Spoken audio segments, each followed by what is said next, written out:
Hi everyone, my name is Dr. Valerie Camille Jones and I am here with you to help you learn how to zoom into your digital classroom. I'm actually on Zoom right now recording my screen. So first and foremost, I want to show you three things. I want to show you how to jazz up your appearance. I want to show you how you can use filters to create your own room transformation digitally. And three, I want to show you how you can use Zoom or Teams or Google Meet to really do some great math activities. All right, so let's start with number one, how to jazz up your appearance. Now, first of all, I don't really look like this. I have a filter on. I have a makeup filter. My lighting right now is amazing. I have touched up my appearance a bit because sometimes you just can't do all that makeup and do all that stuff. So why not just have it done for you? Okay, so this is what I look like right now. No makeup, lighting, and I have a ring light, see? And my appearance is not touched up, so this is me. Now, let me show you how to do all that I did before to make things a little bit more jazzy. Okay, I am now recording my computer screen so you can see the controls as I walk you through some of these features. So first, it's important that your Zoom is updated. A new rollout came out at the beginning of August, and there's some pretty amazing things on this new rollout. So if you update your Zoom, you'll be able to experience all the things I'm about to show you right now. So if you look in the, let's see, top corner where it says zoom.us, and you click on that. Whether you're on a Mac or a PC, I'm on a Mac, you need to look to where it says check for updates. This is going to be the fastest way to update your Zoom. But you can also go to the Zoom website and download the latest update there. So when I hit check for updates, I can see if my update's available. Oh, look at that. There is a new version. So I have the new version of 5.21, but I had no idea that since I recorded this, there is a new update. So this one is going to, let's see, this one is going to help me with my meeting webinar features, okay. Phone options, plugins, gallery view organization, ooh, chat features, fixing some minor bugs. So I'm gonna go ahead and update this. So that way I have the most current update of Zoom. Okay, so let's fix all of this. All right, so when you get the new update, when you go down here at the bottom, you see mute and an arrow and stop video and an arrow. I'm gonna hit the arrow next to stop video. Now you should see some new things pop up. I have my built-in camera, which is my FaceTime camera on this computer. Snapchat camera, Snap camera, we're gonna talk about that in a little bit. You might not have that right now, okay? But you should have the camera for your device, your computer or your Chromebook or your laptop or whatever you're using. And choose virtual background, and you should see something new that says choose virtual filter and then video settings. If you're on a tablet, you may or may not see these things. On iPads, you're not gonna see these things. The things I'm talking about right now, you can't do on an iPad, but you will see these things on a computer or laptop, some tablet devices, depending on what you're using. All right, so when I go to video settings, you'll see that up pops my camera and my settings. But what you should see is now you have the option of touching up your appearance and adjusting for low light. So I'm gonna adjust for low light right now. I think that I have light. I have a ring mirror, but it's, you know, I'm too melanated for this screen. I need to enhance my melanin. So I could go auto. So auto, that's where they say that would do. It did get lighter if you notice. Let me go back. Manual, auto. Auto's fine. You know, this is good. Or you could do it manually and you can bring up the brightness yourself. And it gets as bright as this. Now this is very bright. The background looks great, but I kind of look washed out. So I'm not gonna go this bright. I'm probably gonna go about right here, okay? And then I'll adjust my, oh, that's the problem. My ring light's on my side, and that's why this side is not getting any love. Okay, there we go. A little bit better. Now I'm going to touch up my appearance. So my appearance right now, it's not that bad, but you can touch it up and it'll make things a little bit more smoother. And it can go to the extreme. Okay. I don't want to go to the extreme. I look like a fuzzy, it's like kind of fuzzy undertone. I want to have a little bit of realness in there. So, okay. Lighting's better. This is better. Great. Okay, I also want to show you guys something else. Under audio, so you can actually do a couple more things on under audio. You can get rid of background noise, right? So I do this a lot because I'm a stepmom, and now that I have, you know, kids that are in the house, I might want to adjust my the background noise so that way if they scream or yell, it's very minimal. So I use it on audio, but you can do it to the low, medium, or high. And that way, if you got stuff going on in the background, it's not heard as much. I think that's pretty brilliant. So I had to show you that. All right. So now, background. I'm going to move this box completely on the other side of my screen. Okay, so most people know about virtual backgrounds. I have a bunch of virtual backgrounds at my disposal that I use for a lot of different things. You can use them as a way to kind of enhance whatever lesson you're going to give. For example, maybe I'm going to be talking about how you can use drama to teach a vocabulary lesson that deals with math. Or maybe I'm going to have them, maybe I'm teaching geometry and we're doing conditional statements, and you know, I want them to dramatize something that deals with an if-then statement. Like, if I am able to produce this line, then I'm an actress. So I need a stage. And now I'm on a stage, and when I deliver my lines, I am here for everyone to see. Or maybe we're talking about things that are happening on TV, and I want to kind of let the students feel like they're watching TV in the old school TV, because it's the one I used to have when I was like 10 years old. I can also change the hue. So this is a pink hue, a white hue. So this is another way that you could enhance your lighting, really, you know, changing the hue of things. Oh, let's see if I can find this one. Or maybe when class starts, I want to have a freeze frame.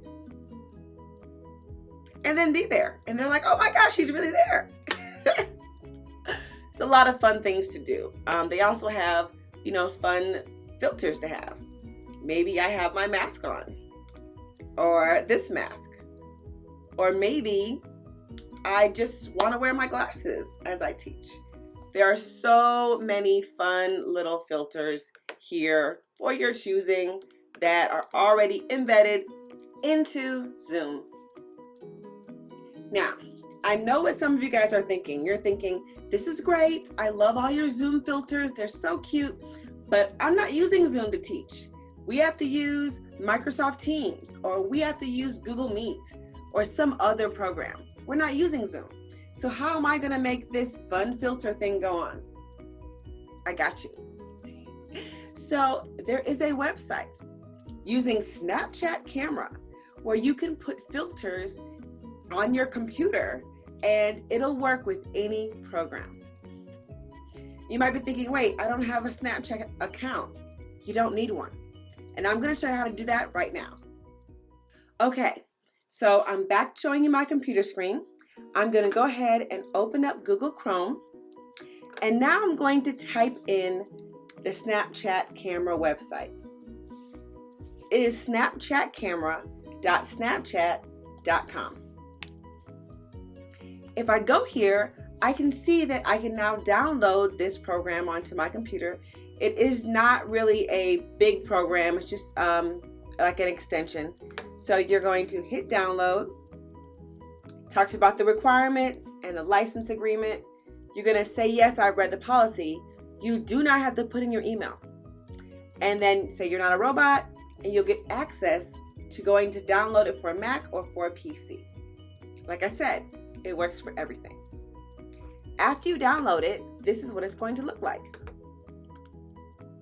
So, I'm going to go ahead and open it up. So my Zoom camera is here and my Snapchat camera is here. You can see both. You see that I have some favorites already linked up. And if you notice, in my Zoom video, because I lightened myself up and I went ahead and smoothed out my skin, 2 different type of videos going on.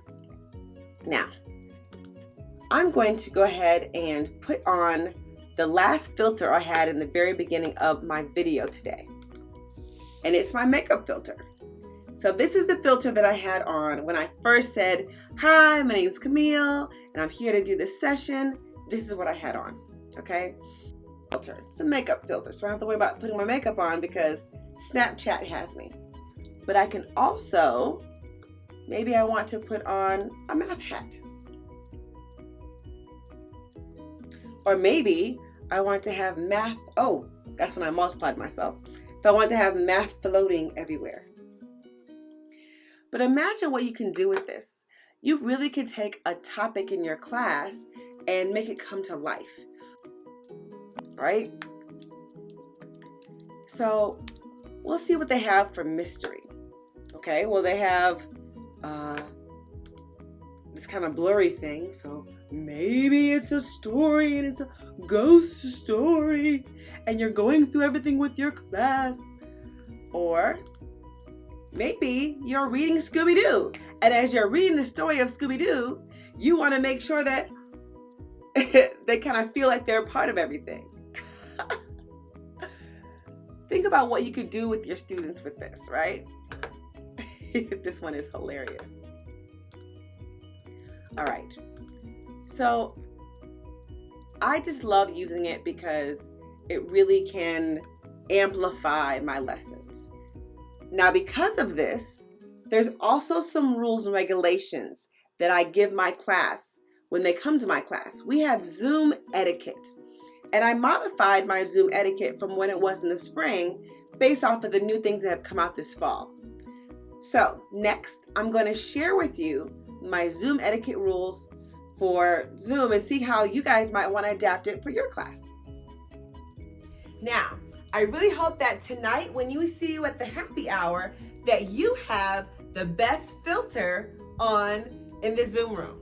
So let's see what you guys can download and get kind of crazy with tonight.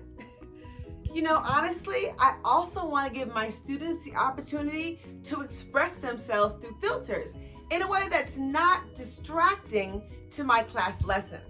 So I actually have Zoom etiquette rules that I have for my students where I allow them to express themselves and also follow the rules we have for our classroom. So really briefly, I'm going to kind of go through a couple of these. I require that my students mute themselves upon entering the classroom. So that way, you know, they know that whatever background noise might be there, it won't get in the way of our lesson. The snapshot check is their opportunity to express themselves through filters. During the last 10 minutes of class, if they choose, they can turn their camera on and have a great background or do anything with filters. I love for their camera to be on during class, but they can't use filters or anything distracting while that's happening. So I want to give them the freedom to be able to do all that kind of crazy stuff during the last 10 minutes. And so I'll say, snapshot check, and then they can go ahead and do all that the last 10 minutes of class. The emoji check-in happens at the beginning of class. I have the students drop an emoji in the chat, so that way I can see how they're feeling. I can check in with students that have put those really sad emojis on there. I send them an email after class just to see, like immediately after class, just to see how well they're doing and to check up on them. Questions, I love using the raise hand button. I love how there's also other reactions that they can do during class to let me know if they're paying attention, but I always want them to use the raise hand button. Responding, I think that math is a language, so I'm very big about them spell checking before they enter things in the chat and watching how they talk to each other in the chat. So we discussed that in our Zoom etiquette. And then lastly, in the chat, but nearly not in the chat, but how they talk to me directly. I really want the students to be able to know that until I call on them, I don't want them just calling out answers. So that's kind of how my classroom structure goes, and it works really well.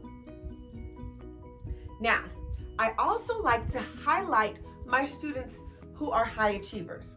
Now that might seem kind of controversial to some, but I find that actually highlighting my high achievers helps other students motivate themselves to try to be highlighted as well. In my classroom, I have a high scoreboard, and normally I put the top 5 students in each of my classes' names on the high scoreboard every single week. And those names are actually put up there according to their total average in my class during that week. Well, when COVID happened this spring, I didn't want to change what I did in class just because we were virtual. I had to find a way to actually still highlight my high achievers, but doing it virtually. This is how I did it. Okay, you guys, so now it's time to announce the top 5 students from quarter 3.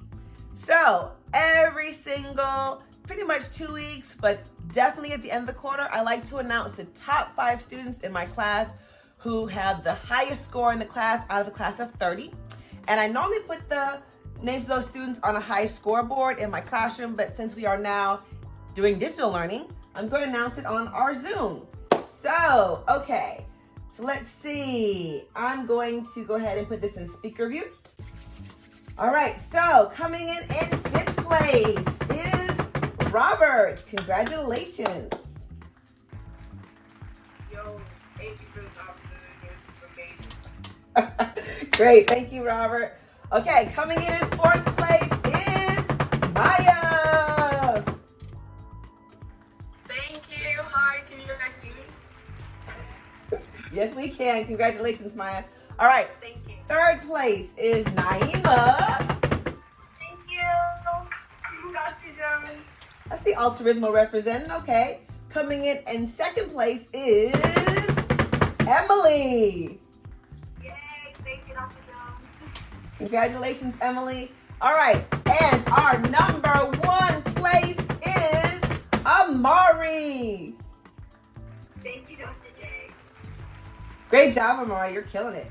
Okay, you guys, so that's the top 5. Congratulations. I do want to say congratulations to everybody. You guys did a really great job in 3rd quarter as a whole, and I am very, very proud of all of you, and I'm impressed with all of you. Great job, you guys.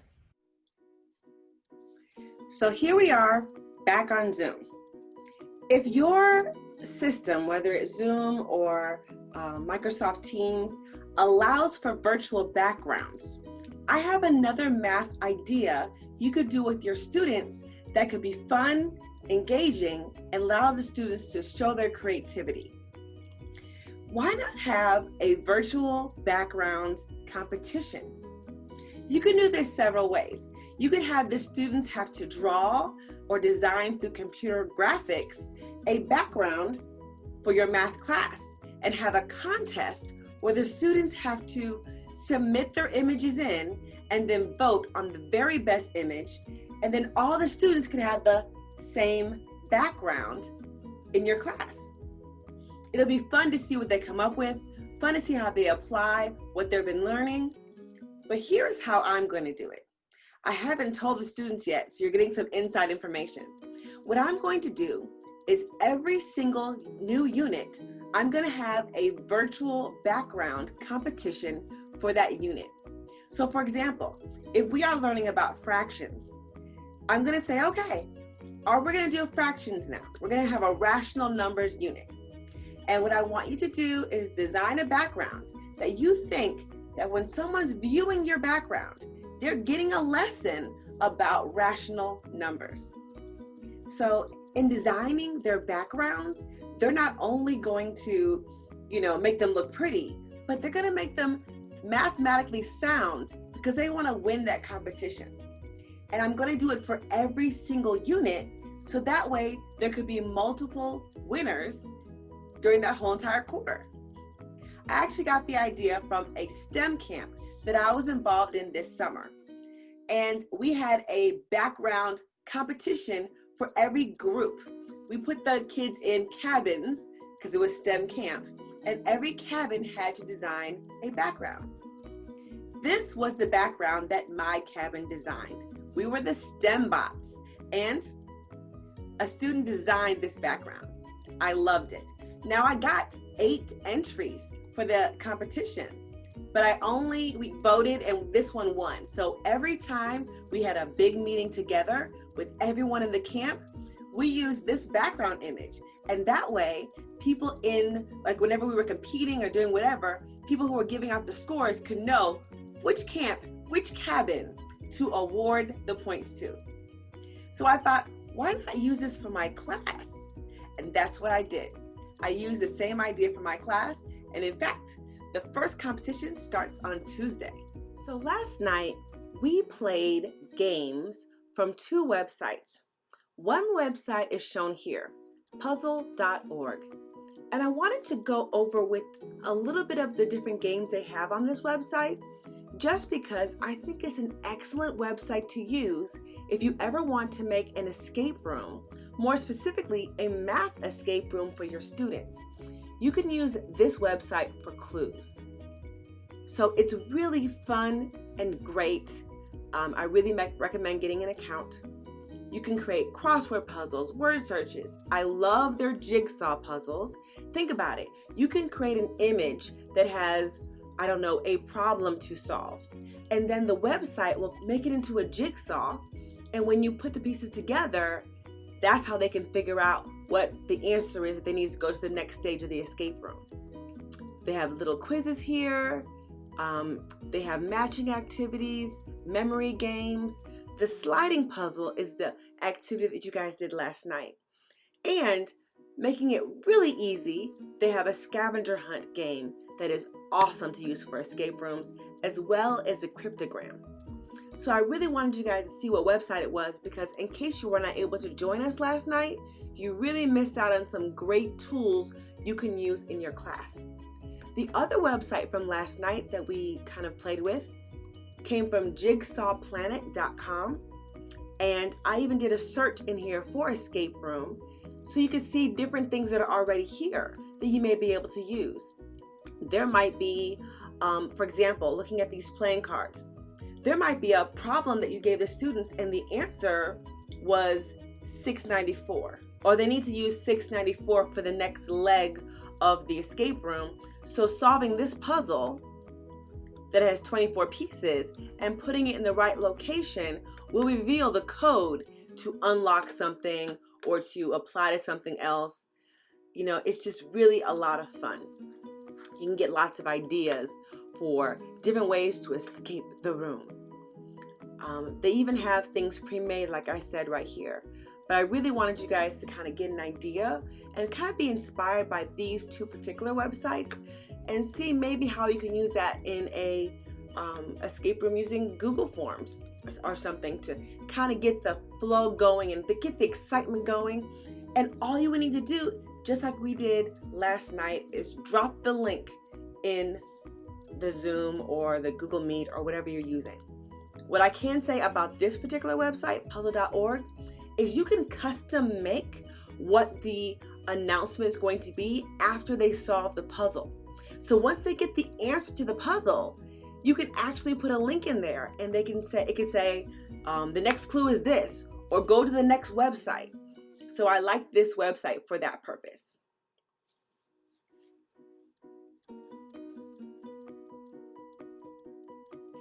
So my time with you talking about Zoom is almost complete. I tried to give you lots of examples, lots of things in a short amount of time. Instead of talking a long time about one particular thing, I tried to, give you at least 5 things in there. And I think I did. Let's see. We were able to talk about lighting and little tricks with the settings on Zoom. We were able to talk about the Zoom filters and how to kind of spice up your lessons with that. And then how you can use Snapchat filters so you can do more than just Zoom filters.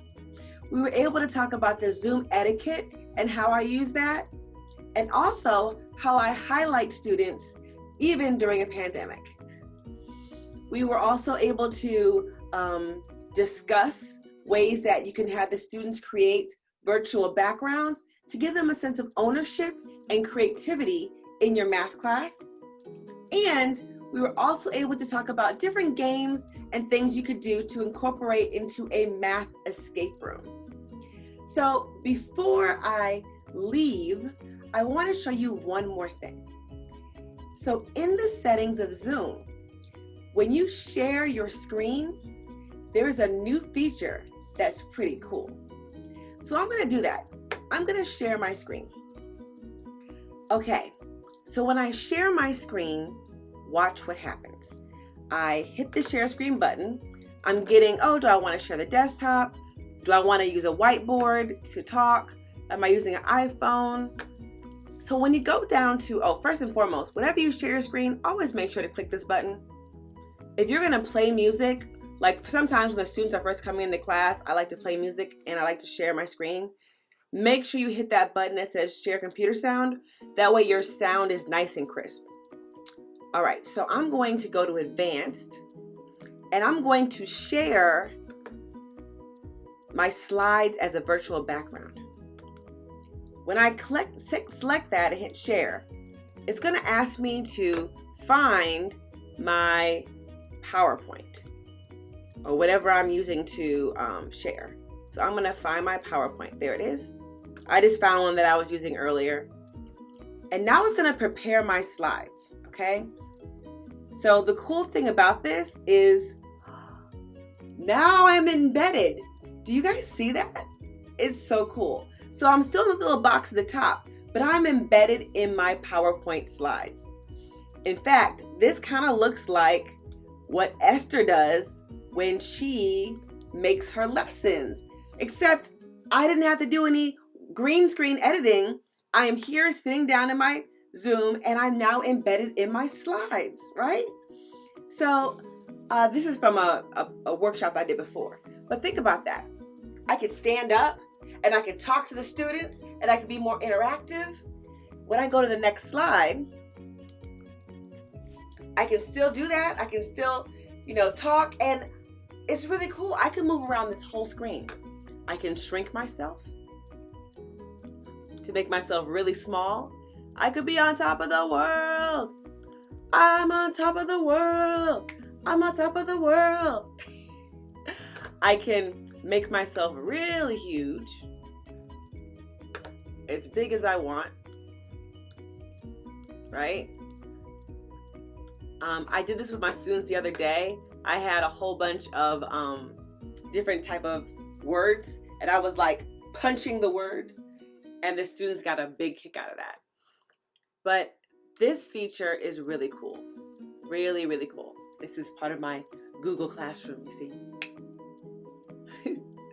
I just wanted you guys to see how you can make things more exciting for your students, with not having to do a whole bunch of stuff with the green screen.